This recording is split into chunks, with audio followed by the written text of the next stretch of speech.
جب یہاں سے رخصتی کا وقت آتا ہے اور ملک الموت سر پر آ کر کھڑا ہو جاتا ہے، روح نکلنے کے لیے بھی تھوڑا سا وقت باقی ہے، بس منٹوں میں بھی نہیں رہ گیا، جب اس کو نظر آتا ہے اب یہ سوچتا ہے اتنی نمازیں باقی رہ گئی، اتنی زکوٰۃ بھی رہ گئی، حج بھی تھا، اور بھی کچھ چیزیں کسی کے دینے کے باقی تھے، قرضے بھی تھے، کس چیز کی نصیحت کروں، کس چیز کی وصیت کروں؟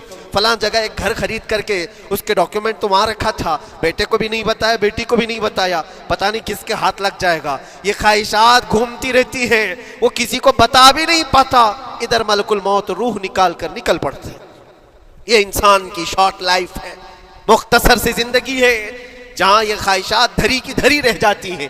اسی لیے شیخ سعدی نے بہت اچھی بات فرمائی، ایک بادشاہ نے اعلان کیا تھا اپنے وزیروں میں سے ایک کو، اس سے بہت خوش ہوا اور کہا جا آج تجھے میں اتنی جائیداد دوں گا، اتنی زمین، اتنی پراپرٹی دوں گا، جتنا تو اپنے ہاتھ میں ایک لکڑی لے کر گھیر دے گا، جتنی زمین تو گھیرے گا اتنی تیرے نام لکھ دوں گا، لیکن اس کے لیے ایک شرط ہے، صبح یہ لکڑی لے کر تو راؤنڈ مارنا اور اتنا گول سرکل بنانا سورج ڈوبنے سے پہلے پہلے تک، جتنی زمین گھیر لے گا وہ پوری تیرے نام پر۔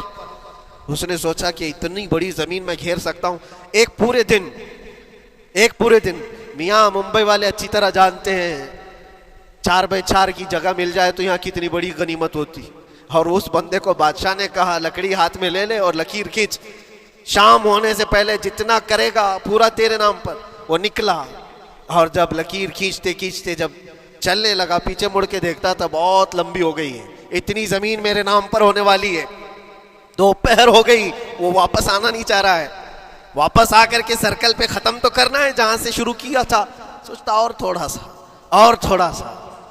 تھوڑا کرتے کرتے وہ اثر ہو گئی اس کی، اب اس کو لگا کہ واپس پلٹنا چاہیے، کئی کلومیٹر ہو گئے تھے، اتنے کلومیٹر کی زمین اب وہ اپنے نام پر کروانے والا تھا، لیکن جب واپس پلٹنے کا وقت آیا سانس پھولنے لگ گئی، کیونکہ صبح سے چل رہا ہے، کھایا بھی نہیں ہے، پیا بھی نہیں ہے، جس چیز کو جمع کرنے کے لیے دوڑتا رہا، اب سورج پیلا پڑ گیا، ڈوبنا کے وقت قریب آنے لگا تو اب بھاگنا شروع کیا۔ بادشاہ اور اس کے وزیر انتظار کر رہے تھے کہ یہ لوٹے گا بھی، اب دیکھا بڑی دور سے یہ دوڑتا آ رہا ہے اپنی لکڑی کو لکیر زمین پر کھینچتے ہوئے کہ جلد سے جلد اپنے اس پوائنٹ پر پہنچ جاؤں جہاں سے شروع کیا تھا۔ سانس پھولنے لگ گئی، دوڑتے ہانپنے لگ گیا، سورج ڈوبنے کے قریب آ گیا، آخری کرنیں باقی تھی اور اس کا پوائنٹ بھی قریب آ گیا تھا، دوڑتے کسی طرح سورج غروب ہونے سے پہلے پہنچ گیا وہاں پر، لیکن کثرت سے بھاگنے کی وجہ سے ٹھوکر کھا کر کے گر گیا اور اپنے اس پوائنٹ پر لکڑی لا کر کے جمع کر دیا، بہت بڑا سرکل، بہت بڑی لکیر کھینچا تھا، لیکن ایسا گرا کہ دوبارہ اٹھ نہیں سکا۔ جب سپاہی اٹھانے کو آئے تو اس کی موت ہو چکی تھی، اس کی روح نکل چکی تھی، اتنا دوڑا تھا اس کی روح نکل گئی۔ بادشاہ نے کہا اس نے صبح سے لے کر شام تک اپنے نام جائیداد کرنے کے لیے اتنی دوڑ لگائی، بہت لمبی لکیر کھینچا، اتنی بڑی پراپرٹیز کے نام پر ہوتی، لیکن عقل مند دانشور تھا بادشاہ، اس نے کہا جہاں یہ گرا ہے وہیں اس کو دفن کرو، اور اس کے بعد اس کی قبر پر لکھا گیا تھا کہ اس کو ضرورت اتنے 2 گز زمین کی تھی، دوڑتا کتنا لمبا رہا، صبح سے شام تک اتنی لمبی لکیر کھینچ لیا، لیکن سونے کے لیے اس کو جو جگہ چاہیے تھی وہ بس اتنی ہی سی تھی، وہ 6 فٹ کی جگہ۔ عزیزان گرامی، یہ ایک زندگی کے کسی کا حادثہ ہو سکتا ہے، لیکن میں نے دیکھا ہے کہ تقریباً سب کی لائف میں یہی ہے، ہم اپنی خواہشات کے پیچھے اتنی تیز دوڑتے رہتے ہیں، لیکن جس چیز کی ہمیں ضرورت ہے اس کی طرف ایک بار بھی نظر نہیں کرتے۔ کون سی چیز ہے جس کی ہمیں ضرورت ہے؟ وہ ہمیشہ کی زندگی آخرت کے لیے جو چیز چاہیے وہ اللہ کا ذکر ہے، وہ رب ذوالجلال کی ذات پر یقین اور توکل ہے۔ آج اللہ نے صحت و سلامتی کے ساتھ زندگی دی ہے تو وقت نکالو اور بارگاہ رب العزت میں آ جاؤ۔ میرے عزیزوں، آخری بات عرض کرتا ہوں، خواہشات جہاں ختم ہونی چاہیے وہ کیسی ہے؟ اللہ کے نبی صلی اللہ تعالیٰ علیہ وسلم مجلس میں بیٹھے ہیں، ایک صحابی کا مسئلہ ایسا تھا کہ وہ صبح جلدی دوڑ کر کے چلے جاتے تھے، صحابہ نے ان کی شکایت کی کہ یہ فجر میں اتنی جلدی چلے جاتے ہیں کہ کسی سے ملتے ہی نہیں۔ حضور نے پوچھا کہ وجہ کیا ہے؟ ان سے پوچھا گیا تو انہوں نے کہا یا رسول اللہ صلی اللہ علیہ وسلم، میرا گھر ایک یہودی کے گھر سے لگا ہوا ہے، اور یہودی کے گھر پہ ایک کھجور کا درخت ہے جس کی شاخیں میری آنگن میں بھی آتی ہیں، اور پکی کھجوریں صبح صبح میرے آنگن میں گر جاتی ہیں۔ میں اس لیے جلدی دوڑ کر کے جاتا ہوں، میرے بچے اٹھنے سے پہلے وہ کھجوریں جمع کر کے میں اس یہودی کو دے دوں کہ کہیں انجانے میں میرا کوئی بچہ وہ کھجور کھانا لے۔ ہمارے لیے وہ حلال نہیں ہے۔ یہ صحابی رسول کا عمل تھا۔ اللہ کے نبی صلی اللہ علیہ وسلم نے فرمایا اپنے بچوں کو حلال کھلانے کے لیے اتنی فکر۔ عزیزان گرامی وقار، اب سنیے، یہ تو حالات ایسے ہو گئے، یہاں بڑے بڑے درخت ہی نگل گئے، کھجور تو چھوڑے، ڈکار بھی نہیں۔ حرام چیزوں کے اوپر تو کئی لوگوں کی زندگی آباد۔ خیر، حضور پاک صلی اللہ علیہ وسلم نے ان کا مسئلہ دیکھ کر کے، ان کی تکلیف کو دیکھ کر کے اپنے صحابہ میں اعلان کیا، کوئی ہے جو اس یہودی کا درخت خرید کر کے میرے اس صحابی کو دے دے، میں اسے جنت میں پورا باغیچہ عطا کروں، جنت میں پورا باغ اسے عطا کروں۔ صحابہ، ظاہر سی بات ہے، ایک بار حضور نے فرمایا تو پھر اس کو حاصل کرنے کے لیے ایسی دوڑ لگتی تھی، سب گئے، میں حاصل کر لوں، میں حاصل کر لوں۔ اب اس یہودی کو منانا تھا کہ تو ایک درخت جو ہے اپنے پڑوسی کو بیچ دے، آنگن میں اس کے ہے، بیچ دے۔ اب اس کو لگا کہ ان لوگوں کی ضرورت ہے، مجبوری ہے، تو وہ بھی اکڑ کر بیٹھا کہ مجھے بیچنا نہیں، مجھے دینا نہیں۔ اب سنیے میرے عزیزوں، مدینے میں ایک صحابی ہیں ابو دحداح، اللہ اکبر، کبھی میں پڑھتا ہوں تو حیرت ہوتی ہے۔ ابو دحداح مدینے کے اس صحابی کا نام ہے جن کا باغیچہ پورے مدینے میں سب سے مشہور ہے، ان کی کھجوریں سب سے مہنگی کھجوریں، اوالی مدینہ آج بھی مشہور ہے، جہاں کی اجوا کھجوریں بہت پسند کی جاتی ہیں۔ ابو دحداح کا باغیچہ بنا ہوا تھا، بڑا خوبصورت تھا، لوگ مثال دیتے تھے، تعریفیں کیا کرتے تھے، ابو دحداح کا باغیچہ مدینے میں سب سے قیمتی باغیچہ ہے۔ ابو دحداح حضور کی بارگاہ میں آتے ہیں، کہتے ہیں یا رسول اللہ صلی اللہ علیہ وسلم، اگر میں اس ایک درخت کو خرید کر کے وقف کر دوں تو کیا میرے آقا مجھے بھی ملے گا جنت میں؟ اللہ کے نبی نے فرمایا جو میں نے وعدہ کیا ہے وہ تجھے بھی عطا کیا جائے گا۔ ابو دحداح کہتے ہیں اس یہودی کے پاس سیدھے آتے ہیں، کہا کہ تو یہ ایک درخت بیچ دے گا، بدلے میں تجھے بہت اچھی قیمت دیتا ہوں۔ اس نے کہا کیا دو گے؟ کہا مدینے میں ابو دحداح کا باغیچہ تمہیں پتہ ہے؟ اس نے کہا ہاں جانتا ہوں، نام بہت سنا ہوا ہے۔ کہا وہ پورا باغیچہ اس ایک درخت کے بدلے دے دیا جائے گا، ایک درخت کے بدلے دے دیا جائے گا۔ اس یہودی نے کہا کیا مذاق کر رہے ہو؟